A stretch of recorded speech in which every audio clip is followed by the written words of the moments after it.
Hello everyone, I'm Pastor Josh, and this is 3-Minute Theology. I want to begin 3-Minute Theology by talking about the textbook that we'll be using, the Bible. The Bible has a lot of controversy surrounding it. Comprised of 66 books written by 35 authors over thousands of years, the Bible is the authoritative, infallible rule of faith and conduct. Now, what I just said is really important. The Bible is the final authority on the rule of faith and conduct, and it teaches us how mankind interacts with God, but more importantly, how God interacts with us. If Paul's prayer for the Ephesian church is that they would know God better, then the Bible is the textbook through which that learning can occur. Many wonder if the Bible can be trusted. The simple truth is that we have more ancient copies of Scripture than any other ancient work, and this helps us to know that what men like Paul, Isaiah, and Matthew wrote is the same thing that we read today.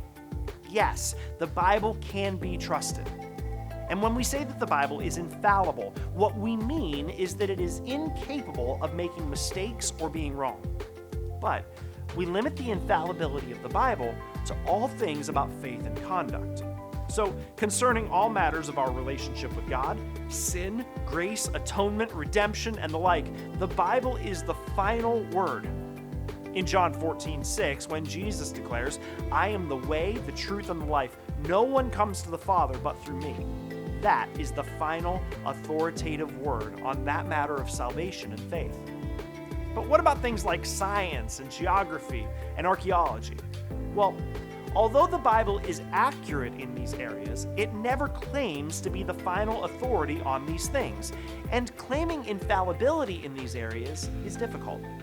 Take Isaiah 40:22, for example, which says that God sits enthroned above the circle of the earth.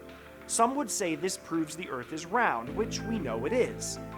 But Isaiah 11:12 says that the earth has four corners, which means that the earth is flat, which we know it's not. So, is it round or flat?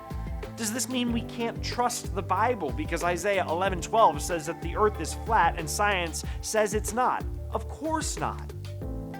Because the Bible is inspired by God but written by people, the author's style and personality comes through in the writings.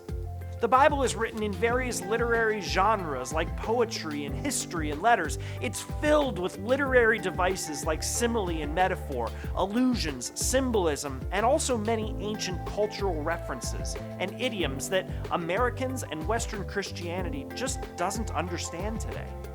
These literary devices don't change the infallibility of the Bible as it relates to matters of faith and doctrine. It doesn't change how we relate to an eternal God. So, is the earth flat or round according to the Bible? It doesn't matter.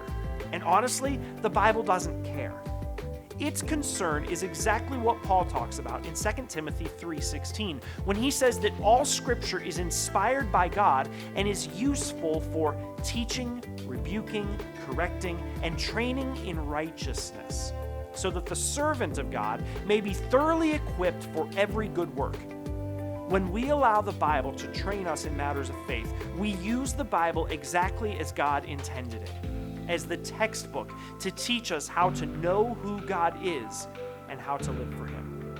When we insist on using the Bible for things that the Bible doesn't claim to be the definitive word on, then we are often forced to do theological gymnastics to prove that the Bible is true, instead of allowing God Himself to prove that He is trustworthy. Because at the end of the day, my faith isn't in the Bible.